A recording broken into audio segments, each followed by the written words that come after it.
Hello, नमस्कार and जय हिंद दोस्तों। मैं योगेश कुमार आप सभी का स्वागत करता हूं आपके अपने यूट्यूब चैनल अपना क्लासरूम में। दोस्तों, आज का दिन बहुत ही महत्वपूर्ण दिन है। रक्षाबंधन के इस पावन अवसर में आप सभी को मैं बधाई देता हूं और आज से आप लोगों के लिए एक नया सीरीज में प्रारंभ कर रहा हूं।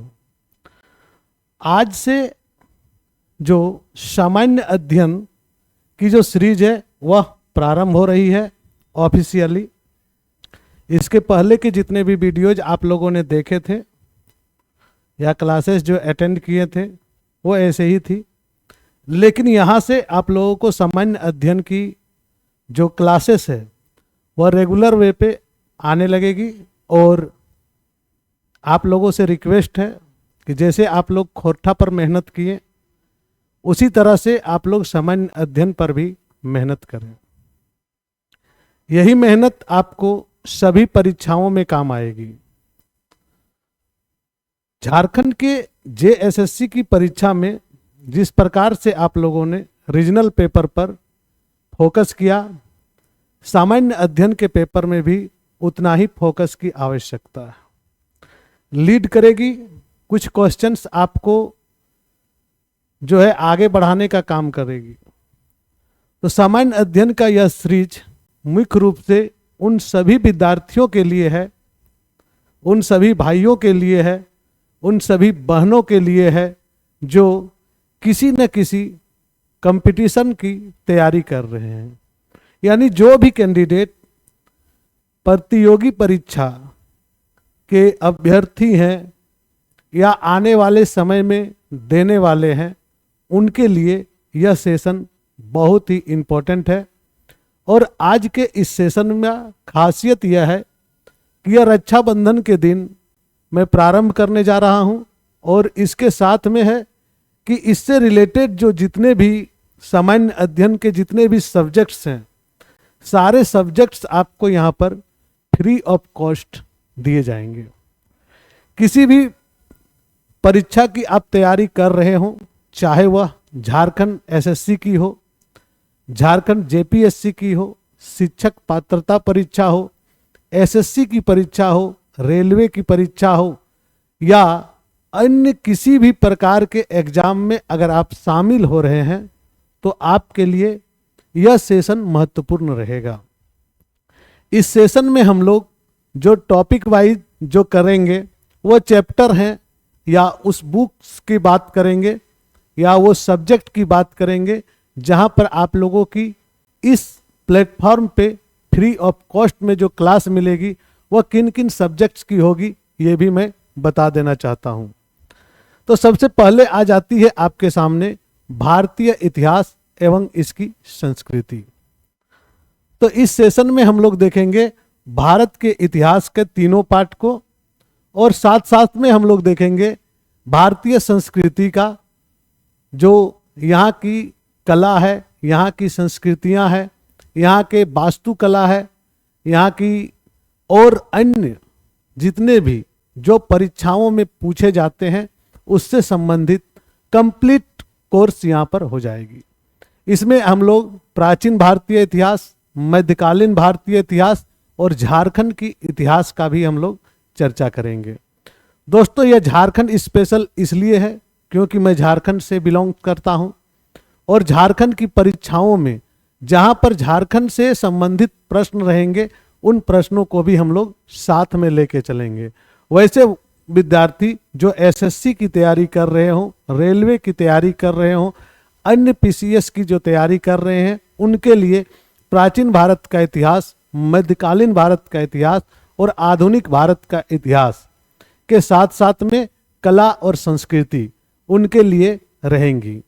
दूसरा जो मुख्य आकर्षण है वह है भारतीय भूगोल यानी कि इंडियन ज्योग्राफी। देखिए, अभी वर्ल्ड ज्योग्राफी से बहुत ही कम क्वेश्चंस पूछे जा रहे हैं।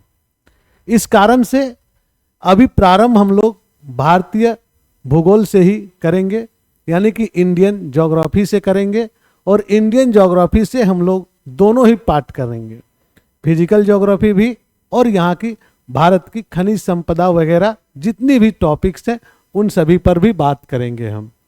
तीसरा महत्वपूर्ण बिंदु है, यह है भारतीय राज्य व्यवस्था एवं संविधान। तो भारतीय राज्य व्यवस्था एवं संविधान में हम लोग देखेंगे भारत के संविधान को और यहाँ की शासन व्यवस्था को कंप्लीटली इसमें टॉपिक वाइज सारी चीजें आप लोगों को व्यवस्थित मिलेंगी। नेक्स्ट जो बुक आ जाती है आपके सामने या नेक्स्ट सब्जेक्ट जो आती है वह है आपका भारतीय अर्थशास्त्र या अर्थव्यवस्था एवं सस्टेनेबल डेवलपमेंट या सतत विकास।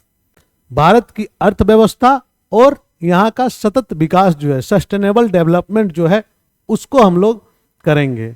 इसके पश्चात हम लोग आ जाएंगे विज्ञान एवं प्रौद्योगिकी में, और इस विज्ञान एवं प्रौद्योगिकी के अंतर्गत हम लोग विज्ञान के सारे टॉपिक्स को हम लोग यहाँ पर करेंगे। क्या क्या? तो आपने देखा होगा कि केमिस्ट्री की भी टॉपिक्स होंगे, बायो का भी टॉपिक्स होगा और साथ साथ में फिजिक्स का भी टॉपिक हो गया, यानी कि भौतिकी, रसायन शास्त्र और जीव विज्ञान की भी यहाँ पर क्लासेस आपको मिल जाएगी। प्रौद्योगिकी के क्षेत्र में भारत के छलांग जितने भी लगे हैं अभी तक, चंद्रयान 3 तक आप लोगों के लिए टॉपिक वाइज मिल जाएगा, अभी तक जितने भी करंट आए हैं। इसके पहले के जो भी प्रारंभ से प्रौद्योगिकी के क्षेत्र में जो विकास हुआ है उसका। नेक्स्ट टॉपिक आप लोगों के सामने आ जाता है लोक प्रशासन, पब्लिक एडमिनिस्ट्रेशन। पब्लिक एडमिनिस्ट्रेशन की पहले ही आप लोगों ने झलक देख ली है, 1-2 वीडियोज आप लोगों का वैसे ही अपलोड किया हुआ था, तो उसकी कंप्लीट सीरीज यहाँ पर आपको मिल जाएगी। नेक्स्ट है पर्यावरण, environment, ecology and IT, information technology, सूचना प्रौद्योगिकी। और अंत में हम लोग करेंगे यहाँ के करंट अफेयर्स की। करंट अफेयर्स की जो क्लासेस है वो आपका रेगुलर चलती रहेगी, लेकिन ये सारे क्लासेस जो है वो आपका प्रत्येक विषय का एक विषय कंप्लीट होने के बाद दूसरे विषय का प्रारंभ होगा। लेकिन करंट अफेयर्स की सीरीज जैसे ही कुछ करंट अपडेट्स आएंगे आप लोगों के सामने करंट अफेयर्स की क्लासेस प्रारंभ हो जाएगी। तो अपडेट के अनुसार हम लोग क्लासेस करेंगे। आज हम लोग चूंकि सिर्फ अनाउंसमेंट ही नहीं होता है हमारे यहाँ, और समय के अनुसार आगे भी बढ़ा जाता है, तो समय को देखते हुए और आप लोगों का जो मांग है इस मांग को देखते हुए मैंने आज के सेशन को जो प्रारंभ किया है वह भारतीय राज्य व्यवस्था को शामिल किया है, और राज्य व्यवस्था की कंप्लीट क्लासेस आपको टॉपिक वाइज आपको मिलती जाएगी। इसमें अब देखेंगे कि क्या क्या आपको पढ़ना है। इस टॉपिक की पहले एक झलक देख लेते हैं जो आपकी होगी। देखिए, कई बार ऐसा होता है कि आपके कई सिलेबस में कुछ टॉपिक्स को छोड़ दिए जाते हैं, लेकिन दूसरी परीक्षाओं में जैसे ही जाते हैं तो फिर वो टॉपिक्स आपके सामने आ जाते हैं, और हर टॉपिक एक दूसरे से रिलेटेड ही रहते हैं। ऐसे में क्या होता है कि परीक्षा की तैयारी करने वाले परीक्षार्थियों के सामने बहुत ज़्यादा समस्या आ जाती है। ऐसे में हमने कोशिश किया है कि आपके सामने उन सारे टॉपिक्स को रखा जाए जो मूल रूप से भारतीय राज्य व्यवस्था के तहत आती है, यानी कि इंडियन गवर्नमेंट एंड कॉन्स्टिट्यूशन के अंतर्गत आपके जितने भी टॉपिक्स आते हैं सारे टॉपिक्स का हम लोग यहाँ पर सिलसिलेवार ढंग से करते जाएंगे। सबसे पहला बात है कि यहाँ पर जो टॉपिक वाइज है इसमें आप देख रहे होंगे तो आपको समझ में आ जाएगी, पीछे जो आपके सामने स्क्रीन है और ये सारे टॉपिक्स आपको पढ़ने हैं। मैं आपको बताते चलता हूँ, आप लोग स्क्रीनशॉट ले सकते हैं, ले लीजिएगा, ताकि आपको कभी भी, क्योंकि हर परीक्षा की तैयारी के लिए सबसे बड़ा जो मार्गदर्शन होता है वह होता है उसका कंटेंट, और कंटेंट को जानने के लिए आपको पता होनी चाहिए विषय सूची, और विषय सूची आपको मैं यहाँ से प्रदान कर दे रहा हूँ ताकि आपकी किसी भी टॉपिक पर क्लासेस जो है वह छूटे नहीं। तो यहाँ पर देखेंगे सबसे पहला आ जाता है भारतीय संविधान की यात्रा। यात्रा कहने का मतलब होता है संवैधानिक विकास। यहाँ पर क्या आएगा? संवैधानिक विकास। संवैधानिक विकास भी कहीं लिखा हुआ रहता है, कहीं पर यात्रा भी लिखा हुआ रहता है। तो आप लोगों को उसमें कंफ्यूज नहीं करना है, बल्कि वही है, एक ही टॉपिक है, संवैधानिक विकास। तो यहां पर हम लोग देखेंगे क्या, प्रारंभ से लेके संविधान के निर्माण तक, और निर्माण के पश्चात फिर हम लोगों का जो टॉपिक बन गया है संविधान निर्माण एवं इसकी प्रमुख विशेषताएं। चूंकि यह पीटी ओरिएंटेड क्लास होगी तो मैं इसमें बहुत ज़्यादा डिटेल पे नहीं जाऊंगा, और सभी परीक्षाओं को ध्यान में रख के यह कंटेंट तैयार किया जा रहा है।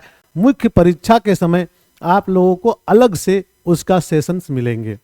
तो दूसरा टॉपिक क्या बन जाता है, भारतीय संविधान एवं इसकी प्रमुख विशेषताएं। इसी प्रकार से हम लोग तीसरा टॉपिक में जब जाएंगे तो वह हो जाएगा भारत की प्रस्तावना, यानी कि preamble of Indian constitution. Next आता है भारत का संघ एवं उसके राज्य क्षेत्र।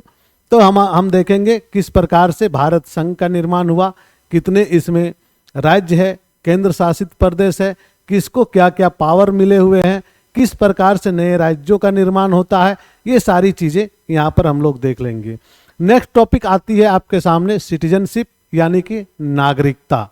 तो उसको हम लोग कहेंगे नागरिकता कैसे प्राप्त करनी है, अगर किसी अन्य देश में आप रहते हैं और भारत आना चाहते हैं तो उसकी नागरिकता की क्या शर्तें हैं, 1947 के पहले क्या शर्तें थी, 1947 के बाद की क्या शर्तें हैं, 1950 के बाद क्या शर्तें आई है, इन सारी चीज़ों को हम लोग यहाँ पर देखेंगे। उसके बाद आती है आपके सामने फंडामेंटल राइट, यानी कि मौलिक अधिकार। तो फंडामेंटल राइट की सारी टॉपिक्स जो है वह बहुत ही इंपॉर्टेंट होती है और प्रश्न यहाँ से बराबर पूछे जाते हैं। तो मौलिक अधिकार हम लोग वहाँ पर देखेंगे, या मूल अधिकार हम लोग देखेंगे। मूल अधिकार के जस्ट बाद आ जाती है आपका राज्य के नीति निर्देशक तत्व, जिसको हम लोग बोलते हैं डीपीएसपी या directive principle of state policy. तो ये directive principle of state policy को हम लोग करेंगे, और साथ ही साथ में हम लोग मौलिक कर्तव्य को भी देख लेंगे। जैसे मूल अधिकार को देखे उसी प्रकार से ड्यूटीज को भी हम लोग को देखना होगा। ये तो था बेसिक कॉन्स्टिट्यूशन का। उसके बाद हम लोग चले जाएंगे कहाँ, तो कार्यपालिका, न्यायपालिका और विधायिका में, यानी कि जुडिशियरी सिस्टम को देखेंगे, हमारा लेजिस्लेटिव सिस्टम को देखेंगे, और हमारा जो डेलीगेटेड सिस्टम है, सारी चीज़ों को यहाँ पर देखेंगे। जब हम लोग ये तीनों टॉपिक को कर लेंगे तो फिर हम लोग देखेंगे केंद्र और राज्य के बीच में जो संबंध है उन संबंधों के बारे में, किस प्रकार से यहाँ पर आर्थिक संबंध है, कानूनी प्रकार किस प्रकार से है, क्यों दिल्ली अक्सर लड़ाई करती है केंद्र सरकार से, क्या ऐसा परिस्थितियां बन जाती है कि राज्यों का विरोध केंद्र के प्रति हो जाता है, वो सारी चीजें हम लोग यहाँ पर देखेंगे। इसके बाद देखेंगे हम कि संघ के अन्य राज्यों का या संघ शासित जो क्षेत्र है उनकी शासन व्यवस्था किस प्रकार से काम कर रही है। नेक्स्ट आता है कुछ राज्यों के लिए जो विशेष उपबंध किए गए हैं, यानी कि वैसे राज्य जो विशेष राज्य की दर्जा में आता है, तो उन राज्यों के बारे में भी हम लोग समझेंगे। विशेष राज्य के बारे में यहाँ पर आपका दिया गया है। उसके पश्चात आ जाता है भाषा संबंधी उपबंध, यानी कि लैंग्वेज का जो अभी आप लोग लैंग्वेज से आया ना कि जैसे आप लोगों को रीजनल लैंग्वेज यहाँ पर पढ़ना पड़ेगा, क्यों पढ़ना पड़ेगा, इस चीज को हम लोग जानेंगे भाषाई संबंधी उपबंध में। नेक्स्ट आपके सामने आ जाता है क्या, आपात उपबंध, यानी कि इमरजेंसी प्रोविजंस। आपात उपबंध जो है वो हम लोग देखेंगे। इसके पश्चात आपका है अनुसूचित जाति एवं जनजातीय क्षेत्र, इस क्षेत्र के बारे में जानेंगे। स्थानीय स्वशासन, लोकल सेल्फ गवर्नमेंट, कहीं कहीं ये चैप्टर जो है वह अलग कर दिया गया है, लेकिन आप लोगों को यहाँ पर जानना है। तो स्थानीय स्वशासन को जानेंगे। यहाँ पर जो आयोग बने हैं, जैसे कि अभी नीति आयोग है, तो उसी प्रकार से कई परिषद भी बने हैं, कई अधिकरण भी बने हैं, तो उन सभी के बारे में हम लोग चर्चा करेंगे। भारत का निर्वाचन आयोग एवं इसकी दलीय व्यवस्था के बारे में हम लोग नेक्स्ट टॉपिक में चर्चा करेंगे। उसके बाद हम लोग चर्चा करेंगे संविधान संशोधन पर। तो कुल मिला के 20-21 टॉपिक हो जाते हैं डायरेक्ट में। उसके बाद अगर तोड़ेंगे तो बहुत ज़्यादा हो जाएगा। तोड़ेंगे मतलब राष्ट्रपति अलग करेंगे, प्रधानमंत्री अलग कहेंगे, सबको तो पढ़ना है। लेकिन प्रारंभिक परीक्षा के दृष्टिकोण से इतने टॉपिक्स बहुत ही ज़्यादा हो जाते हैं, और इतने टॉपिक्स से अगर आपके प्रश्न आएंगे तो गारंटी देता हूं कि यहाँ से क्लास करने के बाद आपके एक भी प्रश्न अगर छूट जाएंगे तो आप मुझे मैसेज करके बताइएगा, मैं उस दिन आपसे क्षमा जरूर मांगूंगा। हाँ, लेकिन अगर आपने पूरा क्लास किया, इसके पश्चात अगर एक भी प्रश्न आपके छूट जाते हैं तो मैं उसका जिम्मेदार होऊंगा। यहाँ पर एक संशोधन है कि आप स्किप कर करके वीडियोज को अगर देखते हैं और उस दौरान अगर आपके वो क्वेश्चंस पार हो जाते हैं तो उसकी जिम्मेदार मैं नहीं होऊंगा। इसलिए वहाँ पर बहुत सारी चीज़ें आपको ध्यान देनी चाहिए और ध्यान देने की आवश्यकता भी है। रक्षाबंधन के इस पावन अवसर की आप लोगों को मैं पुनः एक बार बधाई देता हूं, और साथ ही साथ आज से हम लोग भारतीय राज्य व्यवस्था का पहला टॉपिक भी हम लोग करेंगे। भारतीय राज्य व्यवस्था का यह पहला टॉपिक आप लोगों के लिए बहुत ही इम्पोर्टेंट रोल अदा करेगा, और जहां तक मेरी समझ है कि यहाँ से आने वाली जो भी सामने परीक्षा है एक आध क्वेश्चन आपको मिल जाएंगे। तो ये टॉपिक इसलिए भी इम्पोर्टेंट है क्योंकि आपको यहाँ से प्रश्न मिल जाएंगे। समय बर्बाद करना उचित नहीं है, और समय की बर्बादी खुद की बर्बादी के समान होती है। तो समय को पकड़ के चलिए। मैं कभी नहीं कहता हूँ कि आप मेहनती नहीं हैं, आप मेहनती हैं और आपने मेहनत किया है। अलग बात है कि आपके मेहनत के अनुरूप आपको फल नहीं मिल पाया है अभी तक, तो चलिए उस फल की तलाश करते हैं और अपने मेहनत को कंटिन्यू करते हैं। तो आज हम लोग देखेंगे कौन सा टॉपिक, तो भारत का पहला जो टॉपिक है भारतीय संविधान की यात्रा, यानी कि भारतीय संविधान का जो विकास यात्रा है, या बोलेंगे भारत के संवैधानिक विकास, तो कोई गलत नहीं होगा, इसे हम लोग बोल सकते हैं भारत का संवैधानिक विकास।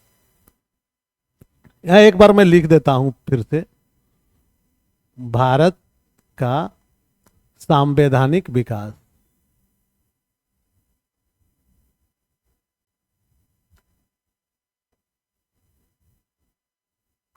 तो ये क्या है कि भारत का संवैधानिक विकास का जो टॉपिक है, यही टॉपिक आप लोगों को करनी है।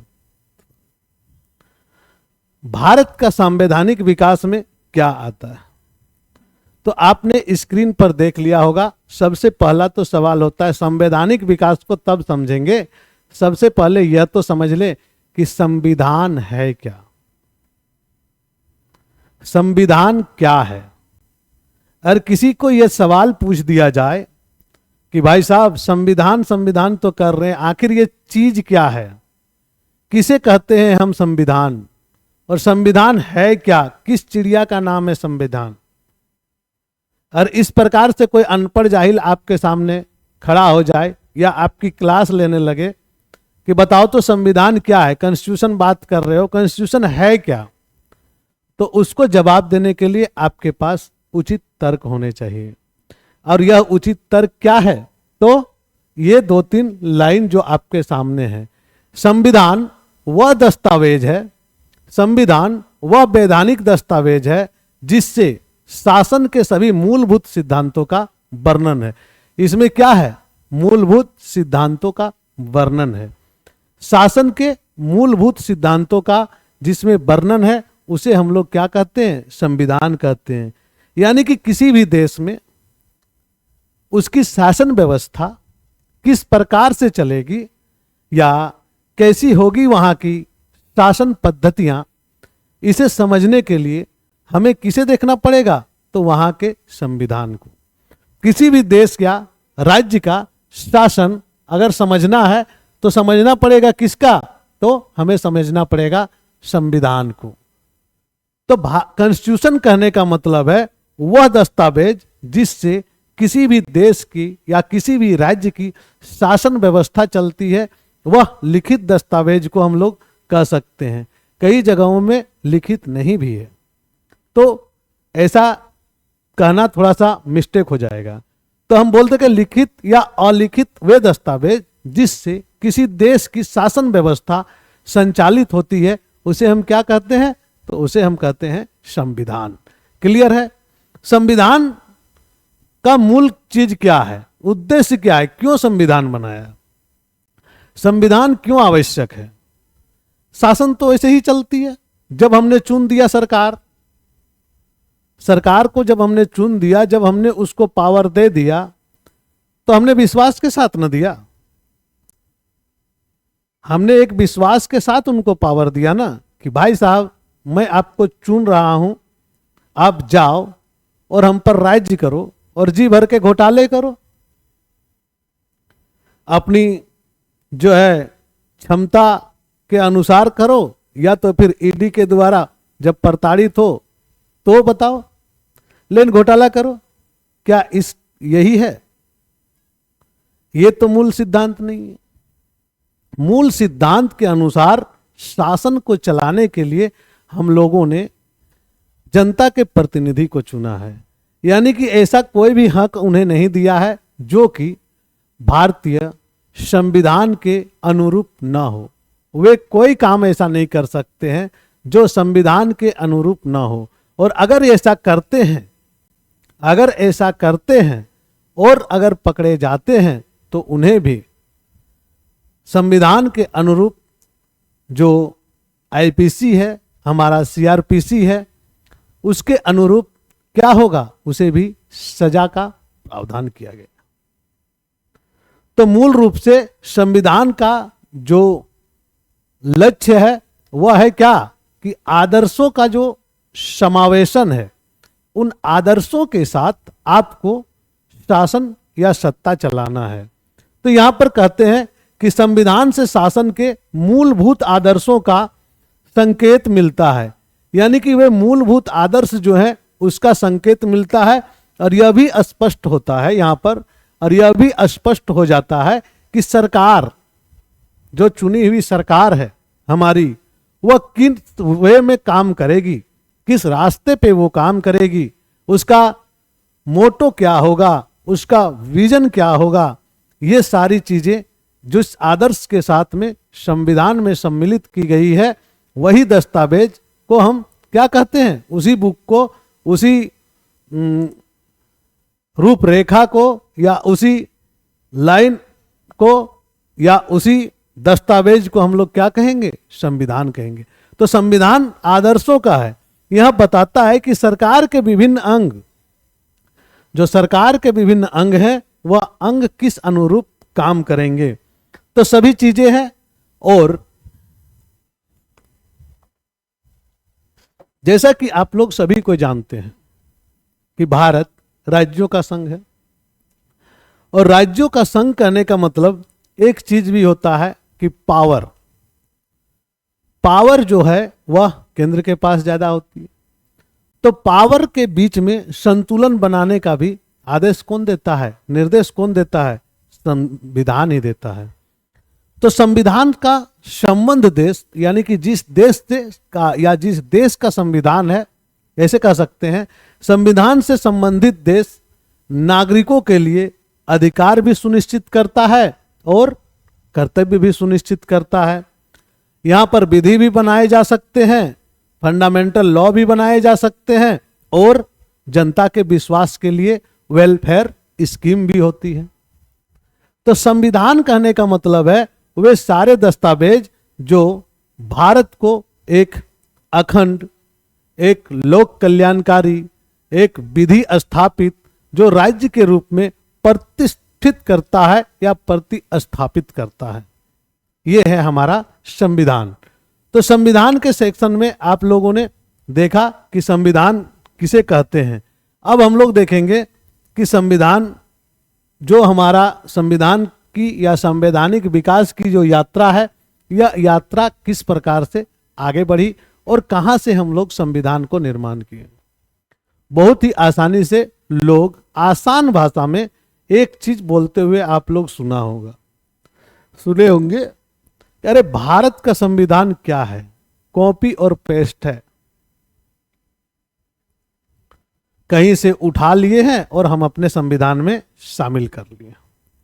इस टाइप के आप लोगों वक्तव्य बहुत ज्यादा सुने होंगे। कभी कभी तो इस प्रकार से प्रश्न भी पूछे जाते हैं, क्या भारतीय संविधान अन्य देशों के संविधान का कॉपी पेस्ट है? इस प्रकार के भी प्रश्न बन के आते हैं सामने। तो संविधान का विकास को अगर आप जान लेंगे तो आपको इस प्रश्न का जवाब आसानी से मिल जाएगा।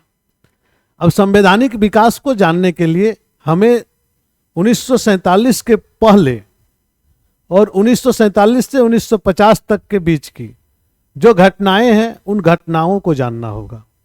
और इस घटना को अगर हम बोलेंगे तो पहला जो पार्ट होता है वह आज़ादी के पहले और दूसरा जो पार्ट होता है वह आज़ादी के पश्चात का पार्ट। अब बताइए कि 1947 में आपकी भारत आज़ाद हुई और 2 वर्ष 11 महीने 18 दिन संविधान को बन के तैयार होने में लगा। तो क्या संविधान निर्माताओं को यह पता था कि हमें आज़ादी मिल जाएगी, या उन्हें यह चीज सपने में आ चुकी थी कि हमारा संविधान इस अनुरूप होना चाहिए? कोई भी संविधान हो या आपका लिखावट हो या आपकी ज्ञान हो, यह एक सतत प्रक्रिया होती है। क्या होती है? सतत प्रक्रिया होती है। आप अगर एक बच्चे को लिखने देंगे या एक छोटे बालक को आप खेलने देंगे, चलने देंगे, तो वह गिरेगा, उठेगा, और लिखने जानता है तो अच्छा हैंड राइटिंग नहीं होगा, समझ नहीं आएगा कि क्या लिखे हैं। तो वह लगातार और क्रमिक विकास की जो कल्पना है, उसी कल्पना से हम क्या करते हैं? ज्ञान अर्जन करते हैं, और उसी ज्ञान के आधार पर हमने संविधान की निर्माण किया। भारतीय संविधान की जो यात्रा है, यह यात्रा क्रमिक यात्रा है। अगर हम इसे आज़ादी के पहले और आज़ादी के बाद में बात करेंगे तो आज़ादी के पहले के जो पार्ट है, उस पार्ट में भी कई शासक रहे, यहाँ पर शासन व्यवस्थाएं रही पहले से ही, और उन शासन व्यवस्थाओं ने भी शासन चलाया। हमारे ये कई राजपूत शासक रहे, मुगल आए, सभी ने अपने अपने अनुसार अखंड भारत की कल्पना की। अकबर के काल को बात कर लें या हम चंद्रगुप्त मौर्य के काल को बात कर लें, सम्राट अशोक के बात कर लें या वैदिक सभ्यता की बात कर लें, कुछ तो ऐसा था, कुछ तो ऐसा बॉन्डिंग था या कुछ तो रूल रेगुलेशन था जिसके कारण हमारा जो शासन व्यवस्था प्राचीन काल में चल रही थी। अगर हम कहेंगे सबसे पहला विधि निर्माता मनु को माना जाता है, तो उसके पीछे कोई कारण था ना, उन्होंने कुछ नियम तो बनाए थे ना। आज का संविधान से भलो मैच ना करे या आज के संविधान से वो रिलेट ना कर रहा हो, लेकिन उनकी भी तो नियम थी। हाँ, परिस्थितियां, तत्कालीन परिस्थितियों के अनुसार जो नियम बनाए गए थे, उस समय की सभ्यता, उस समय की समाज, उस समय के रहन सहन, उस समय के आपके आधार व्यवहार, उसके आधार पर बनाए गए थे। हमने जो संविधान बनाया, वह संविधान बनाया 1947 के पूर्व जो हमारी एक्सपीरियंस थी उसके आधार पर। यानी कि हमने संविधान की जो सतत विकास किया, वह विकास की यात्रा कब से किया? इस संविधान की, जो हमने अभी संविधान जो पढ़ रहे हैं, इस संविधान का सतत विकास हम लोग कब से किए? तो अंग्रेजों के समय से। और अगर अंग्रेजों के काल को अगर हम सतत विकास मानते हैं तो उस समय 2 तरह के काल आपके सामने नजर आ जाएंगे। पहला तो संविधान का विकास आपको लगेगा नजर कि ईस्ट इंडिया कंपनी जो यहाँ पर सन 1857 के पहले एक शासन व्यवस्था चला रही थी। पलासी की लड़ाई और बक्सर की युद्ध के बाद जिस शासन व्यवस्था को उन्होंने स्थापित किया, यानी कि जो भारतीय जनमानस पर जो एक शासक के रूप में कंपनी अपने एक्ट्स को और अपने कानून व्यवस्था को लागू करने लगी 1857 सिपाही विद्रोह के पहले तक, वह एक दौर अलग था।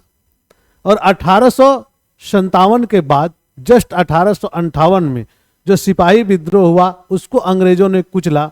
उसके बाद जब शासन सत्ता ब्रिटिश क्राउन के हाथ में चली गई, तब से लेके जो अधिनियम बने उसको। तो दो पार्ट में इसको हम लोग देख सकते हैं। कब का? 1947 के पहले का।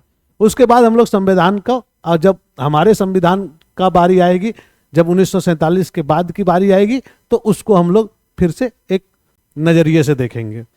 तो सबसे पहले तो यहां पर बड़े कंफ्यूज हो जाते हैं भाई लोग कि सर दिक्कत ये होती है कैसे जानेंगे कौन सा एक्ट कब बना था। अब याद रखना पड़ेगा, हम भी बोल रहे हैं आपको याद रखना पड़ेगा, लेकिन आपको एक ट्रिक यहां पर समझ लेनी है कि ईस्ट इंडिया कंपनी के अधीन जो भी शासन बना या जो भी रेगुलेशन बना, उसमें कहीं भी भारत नाम नहीं लिखा हुआ है। आप देखेंगे भारत नहीं लिखा हुआ है, ये नहीं है। तो आप पकड़ सकते हैं ना कि कंपनी के अधीन जो शासन बना उसमें क्या था? एक्ट। अधिनियम भी नहीं था, एक्ट था। इसमें क्या था? रेगुलेटिंग एक्ट के नाम से बना कुछ, पिट्स इंडिया एक्ट के नाम से भी बना कुछ, और कुछ चार्टर्ड एक्ट के नाम से भी हम जानते हैं। यानी कि अगर हम इसको पकड़ना चाहें तो जहां पर रेगुलेटिंग लगा हो, जहां पर पिट्स लगा हो, जहां पर चार्टर लगा हो, ये तीन तरह के जो एक्ट हैं वह कब बने? तो 1857 के विद्रोह के पहले, यानी कि सिपाही विद्रोह के पहले। और जब यहां पर भारत शासन लग गया या भारत परिषद लग गया या भारत लगा हुआ है, तो आप जाने कि वह कब का लगा हुआ है? तो 1858 से शुरू होता है और आगे तक। तो यहां पर ये कॉमन सेंस है समझने के लिए, बहुत ज्यादा यहां पर दिमाग नहीं लगाना है कि आपकी क्या है। तो हम लोग आज संवैधानिक विकास को प्रारंभ कर रहे हैं। तो यहां पर देखेंगे कि नेक्स्ट क्या आता है। तो नेक्स्ट आपके सामने आ जाता है रेगुलेटिंग एक्ट 1773। रेगुलेटिंग एक्ट 1773 आपके सामने आ गई। और अब समझिए कि रेगुलेटिंग एक्ट की जो 1773 है उसमें क्या कहता है। 1773 1773 का रेगुलेटिंग एक्ट, जब कंपनी यहां पर अपने आप को अस्थाई रूप से झंडे गाड़ चुकी, यानी कि हम भारतीय कंपनी के अधीन हो चुके थे। प्लासी की लड़ाई देख चुके हम, बक्सर की लड़ाई देख चुके, और दोनों ही लड़ाइयों का जो नतीजा था, उस नतीजे पर अगर फोकस करें तो भारतीय जितने भी शासक थे वे आपसी मतभेद और आपस में उलझे रहने की वजह से हार गए, और भारत पर अंग्रेजों का जो या कंपनी का जो शासन सत्ता है वह यहां पर आ गई। जब भारत पर कंपनी की शासन सत्ता आ गई तो कंपनी अपने अंतर्गत संसदीय नियंत्रण ले ली, यानी कि जितने भी पार्लियामेंट्री कंट्रोल्स थे उन कंट्रोल्स को अपने अधीन कर लिए। अब कंपनी भारत का कर्ता धर्ता हो गया और भारत का शासन संविधान उनके अनुसार चलने लगा। एक गुप्त कमेटी की गठन की गई और जिसके मुख्य थे ब्रिटिश प्रधानमंत्री उस समय का। 1773 ईस्वी में जो प्रधानमंत्री थे उनका नाम था लॉर्ड नॉर्थ। इन्होंने एक गुप्त कमेटी गठित की जिसको सीक्रेट कमेटी कहते हैं, और इस गुप्त कमेटी ने 1773 ईस्वी का जो यह एक्ट है इस एक्ट को पारित कर दिया। 1773 ईस्वी का रेगुलेटिंग एक्ट के नाम से इस एक्ट को जाना जाता है, और इस एक्ट में कंपनी ने मुख्य रूप से जो है इंग्लैंड और भारत का प्रशासन को देखने के लिए दो संस्थाओं का गठन कर दिया। एक तो पहला हो गया यहां पर जो देखरेख करेगा कंपनी के प्रशासन को, उन्होंने इसके लिए कहां पर किया? भारत में नहीं किया, इंग्लैंड में ही किया। इंग्लैंड में ही दो संस्थाएं बना दी। कौन सा? 1773 का रेगुलेटिंग एक्ट। इन्होंने पहला जो संस्था बनाया जिसका नाम था कोर्ट ऑफ डायरेक्टर, और दूसरी जो संस्था बनाई वो कोर्ट ऑफ प्रोपराइटर। पहली संस्था थी कोर्ट ऑफ डायरेक्टर की और दूसरी संस्था थी कोर्ट ऑफ प्रोपराइटर की। यानी कि निदेशक मंडल की पहली संस्था और दूसरी संस्था स्वतंत्रधारी, जिसको हिंदी में बोलते हैं प्रोपराइटर। स्वतंत्रधारी मतलब जो कंपनी के अंशधारक थे। तो उनके बीच में दो संस्थाएं उन्होंने इंग्लैंड में बना दी और इन्होंने इस अधिनियम में सहायता करने के लिए कहा कि भैया ये जो है अधिनियम, इसको सहायता कहां से मिलेगा। तो चूंकि बंगाल इस समय ब्रिटिश का सबसे बड़ा गढ़ बना हुआ था, तो उन्होंने कहा वहां पर भी एक आदमी को रख दो। तो उन्होंने यहां पर एक आदमी को रखा जिसको गवर्नर कहा गया या गवर्नर जनरल कहा गया। इसकी सहायता के लिए एक क्या क्या 4 सदस्यों का एक कार्यकारी परिषद भी दे दिया। कब? 1773 ईस्वी में 4 सदस्यों का एक कार्यकारी परिषद भी दे दिया। और भारत का पहला गवर्नर जनरल के रूप में कौन जाना जाने लगा? तो लॉर्ड बारन हेस्टिंग्स। लॉर्ड बारन हेस्टिंग्स को पहला गवर्नर जनरल के रूप में जाना जाने लगा। क्या हुआ?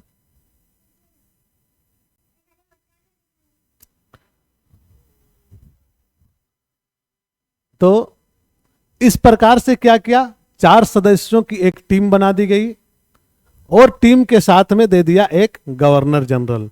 और यह प्रश्न हमेशा पूछा जाता है, तो आप लोगों के लिए यह इंपॉर्टेंट है कि पहले गवर्नर जनरल कौन थे। तो बंगाल के गवर्नर जनरल को ही अब गवर्नर जनरल कहलाने लगा और इसका नाम क्या था? लॉर्ड बारन हेस्टिंग। इसी नियम के तहत, इसी अधिनियम के अंतर्गत कलकत्ता में एक उच्चतम न्यायालय की भी स्थापना की गई। यह भी पूछा जाता है कि कलकत्ता में उच्चतम न्यायालय की स्थापना कब की गई थी। तो कलकत्ता में उच्चतम न्यायालय की स्थापना आपका 1774 ईस्वी में की गई थी। कब? तो 1774 ईस्वी में कलकत्ता में उच्चतम न्यायालय की स्थापना कर दी गई। इस उच्चतम न्यायालय में एक मुख्य न्यायाधीश और 3 अन्य न्यायाधीश का यहां पर कंसेप्ट तैयार किया गया। एक उच्च न्यायाधीश और 3 अन्य न्यायाधीश का यहां पर कंसेप्ट तैयार कर दिया गया। कब? तो 1773 के रेगुलेटिंग एक्ट में। इस 1773 के रेगुलेटिंग एक्ट के तहत जो है सारे कंपनी का जो फैसला होगा वह कहां होगा? इंग्लैंड के 2 सदस्य, 2 जो संस्थाएं हैं वो करेगी। और भारत में कौन है? तो यहां का जो गवर्नर जनरल था जो बंगाल का, वह अब गवर्नर जनरल ऑफ इंडिया हो गया, बारन हेस्टिंग। इन्होंने कह दिया। इस अधिनियम के अंतर्गत जो किया गया वह था न्यायालय की स्थापना 1773 में। इसमें एक न्यायाधीश और 3 अन्य न्यायाधीश की परिकल्पना डाल दी गई। ये था आपका 1773 का रेगुलेटिंग एक्ट। आगे बढ़े।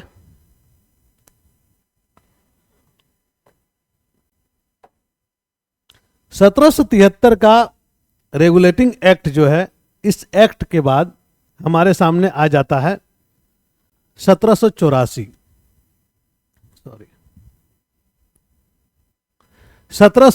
का पिट्स इंडिया एक्ट। क्या आता है? 1784 का पिट्स इंडिया एक्ट।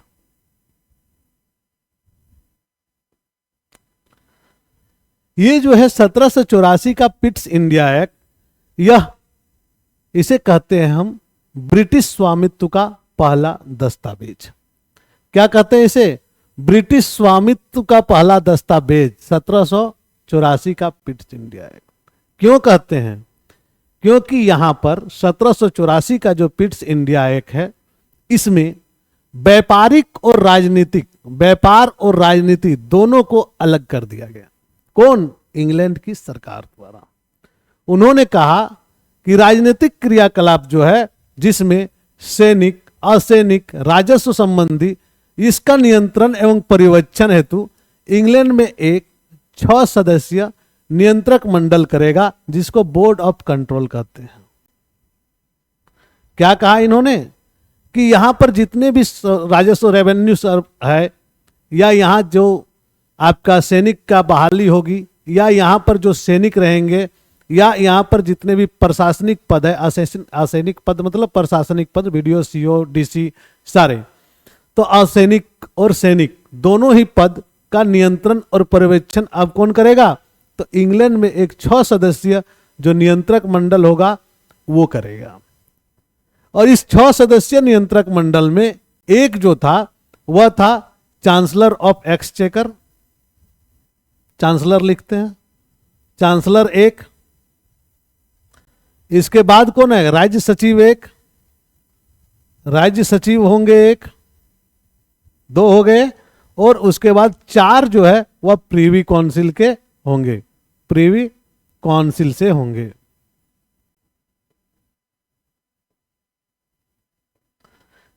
ये व्यवस्था कर दी गई कब? तो 1784 का पिट्स इंडिया एक्ट,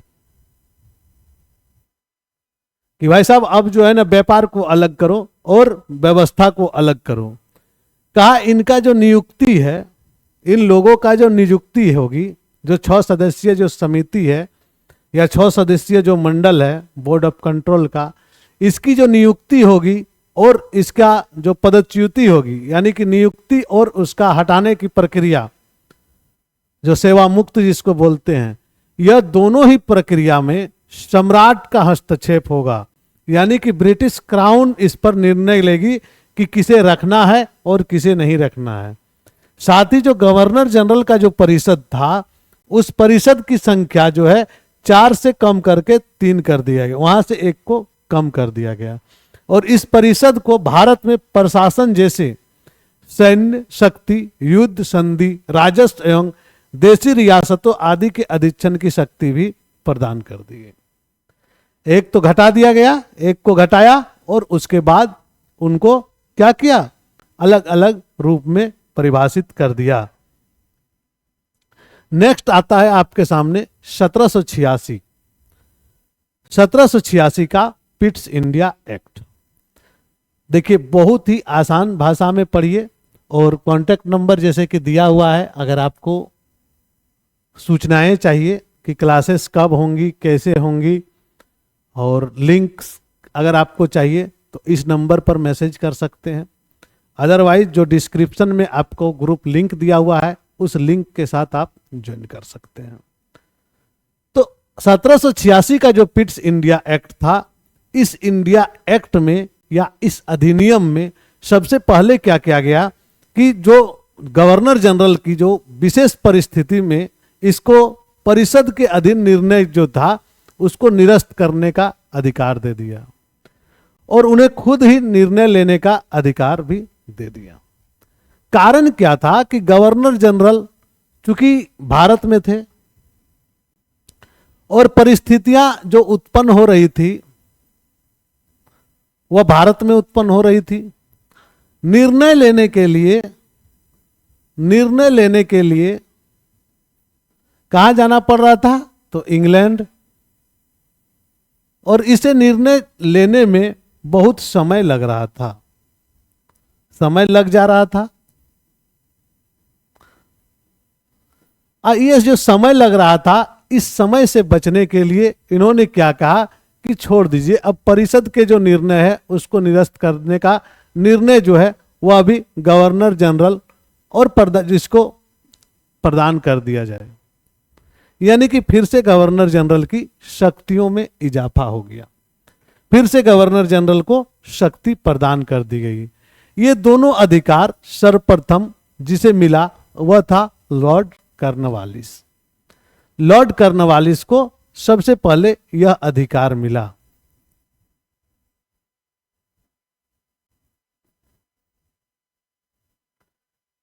इसके पश्चात आते हैं हम लोग तो देखते हैं क्या 1793 का जो अधिनियम है उसे, चार्टर्ड एक्ट ऑफ 1793।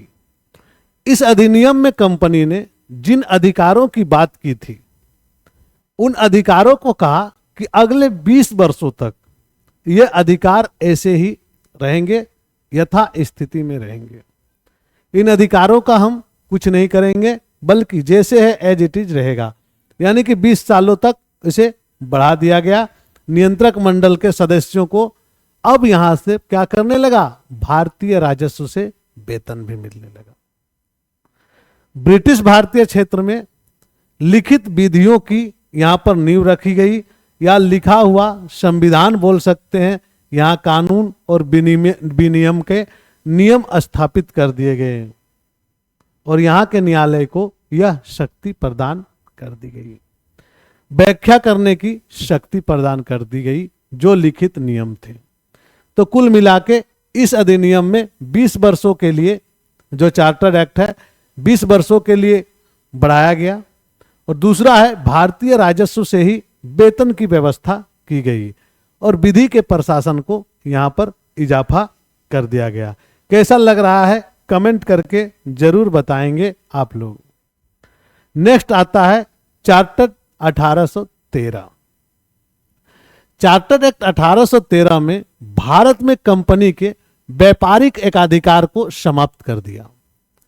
कहा कंपनी बहुत ज्यादा व्यापारिक अधिकार और मोनोपोली कर ली, अब इस अधिकार पर अंकुश लगाने की आवश्यकता है और यह अंकुश लगाया जाएगा ब्रिटिश क्राउन के जरिए। और कहा गया कि अब जो कंपनी बोर्ड ऑफ डायरेक्टर के अधीन जो बिजनेस कर रही थी, बहुत ज्यादा धन कमा रही थी, उस धन को सभी को कमाने का हक दिया जाएगा। यानी कि कोई भी अंग्रेज भारत के साथ व्यापार अब कर सकता था। अभी तक क्या थी कि ईस्ट इंडिया कंपनी ही सिर्फ व्यापार कर पा रही थी, ईस्ट इंडिया कंपनी से जुड़े लोग ही व्यापार कर पा रहे थे। लेकिन अब क्या हुआ कि यह खुली छूट मिल गई। लेकिन कहा कि कंपनी अगर चाहे तो चाय का व्यापार और चीन के लोगों के साथ व्यापार पर एकाधिकार अपना रख सकती है। तो याद रखेंगे, चाय और चीनी के साथ व्यापार का एकाधिकार को खत्म नहीं किया, इसे एज इट इज रहने दिया गया। इस एक्ट में शिक्षा की बात की गई पहला, और यह पूछा जाता है कि किस एक्ट के तहत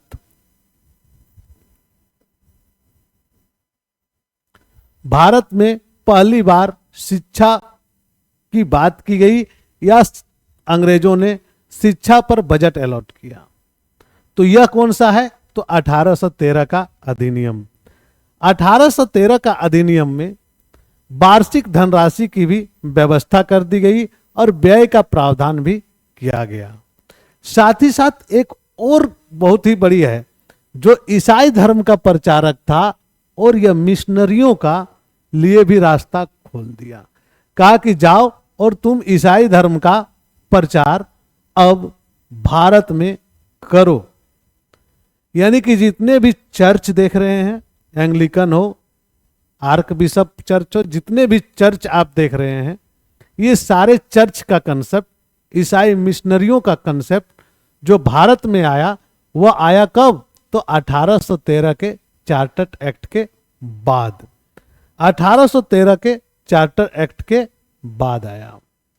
अब आपके सामने जो नेक्स्ट टॉपिक है वह है 1833 का चार्टर अधिनियम। अभी तक आप लोगों ने एक्ट देखा था, ये क्या आ गया आपके सामने, तो अधिनियम।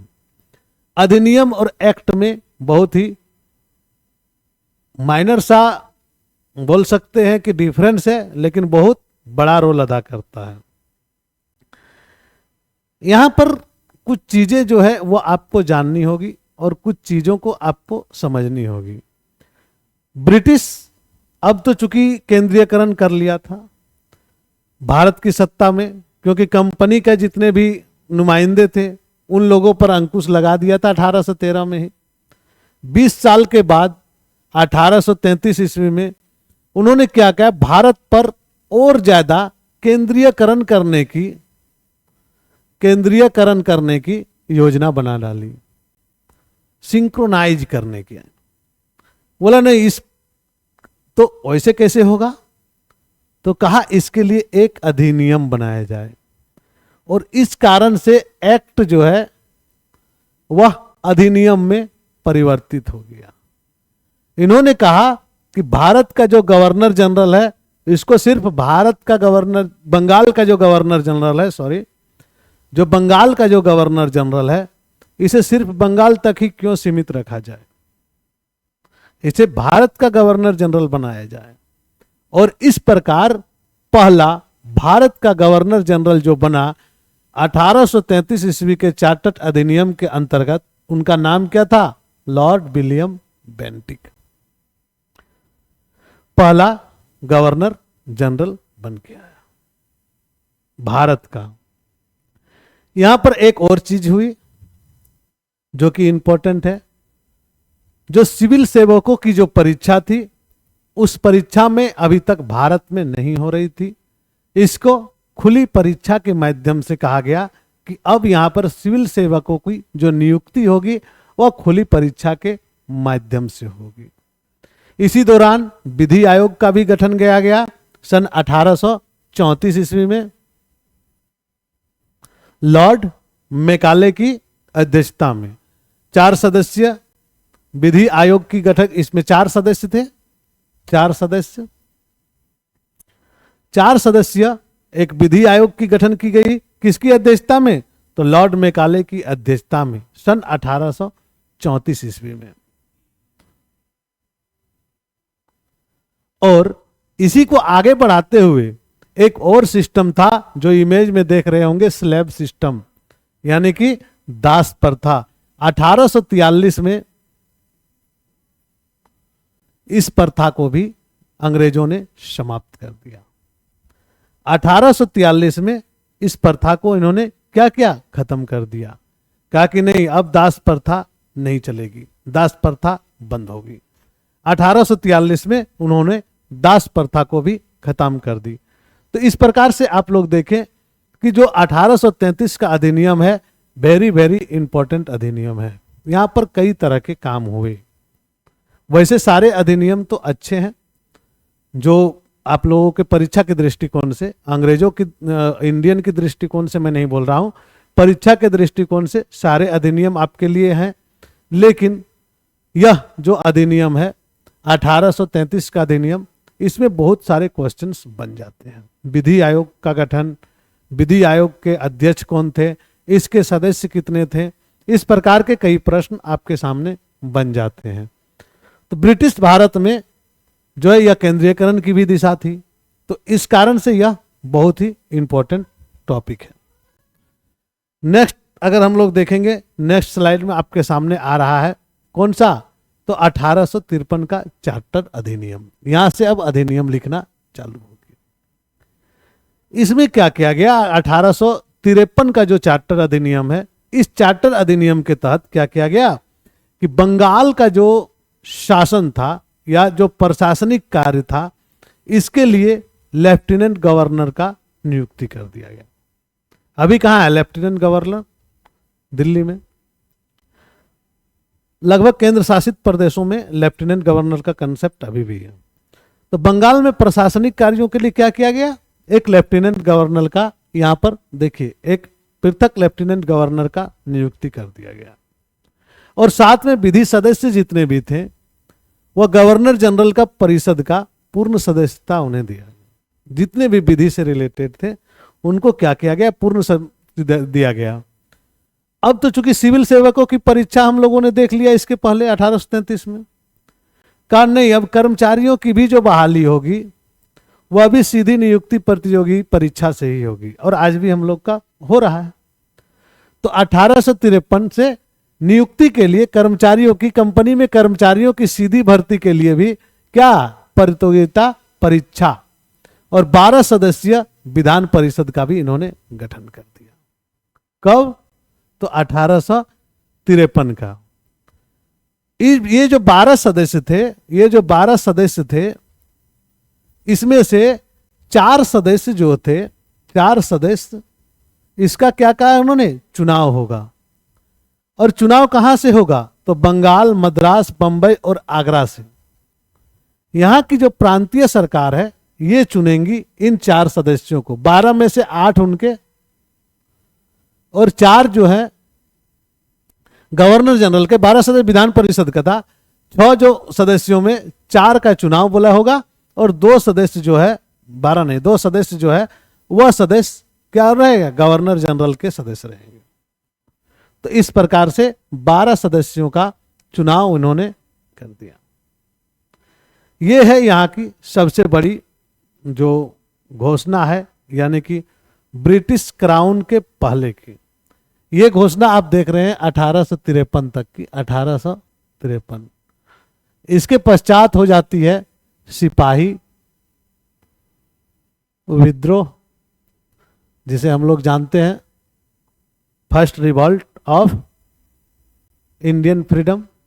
तो ये जो वे है, यानी कि ये जो समय है, इस समय में विरोध की भावना बहुत ज्यादा बढ़ चुकी थी ब्रिटिश के प्रति, ब्रिटिश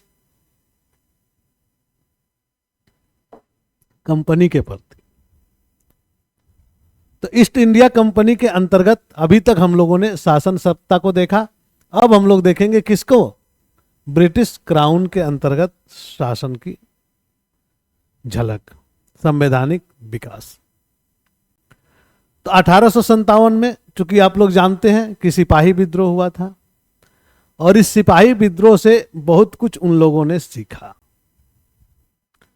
और उन लोगों ने यह महसूस किया, अंग्रेजों ने, कि अगर इन्हें कुछ अधिकार नहीं दिए जाएं भारतीयों को तो ये फिर से आंदोलन करेंगे। इसीलिए 1858 ईस्वी में, 1 नवंबर 1858 ईस्वी में ब्रिटिश महारानी ने यह घोषणा कर दिया कि भारतीय शिक्षित वर्ग ने इसे अपने अधिकारों का मैग्ना कार्टा, कुछ अधिकार उन्होंने दे दिया भारतीयों को भी। जो शिक्षित वर्ग थे समझ गए कि भाई बहुत अधिकार मिल गए हैं। उन्होंने कहा यह एक प्रकार का मैग्ना कार्टा है। मैग्ना कार्टा क्या है? मैग्ना कार्टा कहते हैं अधिकारों का घोषणा पत्र, इसे कहते हैं अधिकारों का घोषणा पत्र। लेकिन इतनी भी बड़ी नहीं थी जिसको हम लोग शामिल कर लें। लेकिन ये शब्द जो है मैग्ना कार्टा, इसका अर्थ होता है अधिकारों का घोषणा पत्र। भारतीयों ने इसे समझा और समझ के कहा कि नहीं, यह मैग्ना कार्टा है। भारत शासन अधिनियम जो है 1858 हम लोग देखेंगे, इसके पश्चात आगे हम लोग नेक्स्ट क्लास में करेंगे। तो चूंकि 1857 का विद्रोह हो चुका था, अंग्रेज भी यह समझ गए थे कि अब भारतीय चुप नहीं बैठेंगे, ये स्थिति और भयावह होगी, धीरे धीरे आगे और ज्यादा दिक्कत होगी। तो ब्रिटिश क्राउन ने क्या किया कि कहा कि नहीं, ये जो शासन व्यवस्था ये ढंग से नहीं चल रही है। तो उन्होंने कहा कि भारत की अब शासन सीधे मेरे नियंत्रण में आ जाए। महारानी विक्टोरिया के अधीन चला गया और गवर्नर जनरल का पद नाम बदल गया और उसका नाम चेंज होके क्या हो गया, भारत का वायसराय। और यह जो वायसराय था वह क्राउन का प्रतिनिधित्व करता था। किसका? तो ब्रिटिश क्राउन का प्रतिनिधित्व करता। भारत में ब्रिटिश क्राउन का प्रतिनिधि कौन था? तो यह प्रतिनिधि कौन था? तो वायसराय। यह वायसराय था जो भारत में ब्रिटिश क्राउन का प्रतिनिधित्व करता था। और पहला जो बन के आया उनका नाम था लॉर्ड कैनिंग। इस अधिनियम में नियंत्रण बोर्ड स्थापित किया गया, बोर्ड ऑफ कंट्रोल, और निदेशक कोर्ट स्थापित किया, कोर्ट ऑफ डायरेक्टर। और भारत की जो द्वैध शासन प्रणाली थी, इस द्वैध शासन प्रणाली को समाप्त कर दिया गया। एक नया पद सृजित किया गया जिसका नाम था भारत के राज्य सचिव। और सबसे बड़ी बात है कि यह भारत का राज्य सचिव था, लेकिन भारत में नहीं रहता था। कहां पर? इंग्लैंड में। और यह कैबिनेट का सदस्य था। और यह किसके प्रति उत्तरदायी था? तो ब्रिटिश कैबिनेट के प्रति उत्तरदायी था। भारत सचिव की सहायता के लिए 15 सदस्यों की भारत में एक परिषद की गठन की गई, काउंसिल की स्थापना की गई। भारत में एक परिषद की स्थापना की गई। मूल रूप से 1858 का यह जो संविधान का विकास है, या 1858 का अधिनियम का हम लोग यहाँ तक करेंगे आज। इसके पश्चात हम लोग आगे बढ़ेंगे नेक्स्ट क्लास में। तो 1858 के अधिनियम तक हम लोग देख लिए। नेक्स्ट क्लास में हम लोग देखेंगे ब्रिटिश क्राउन के अंतर्गत या महारानी के अंतर्गत किस प्रकार से स्ने स्ने हमारा संविधान का विकास हो रहा था।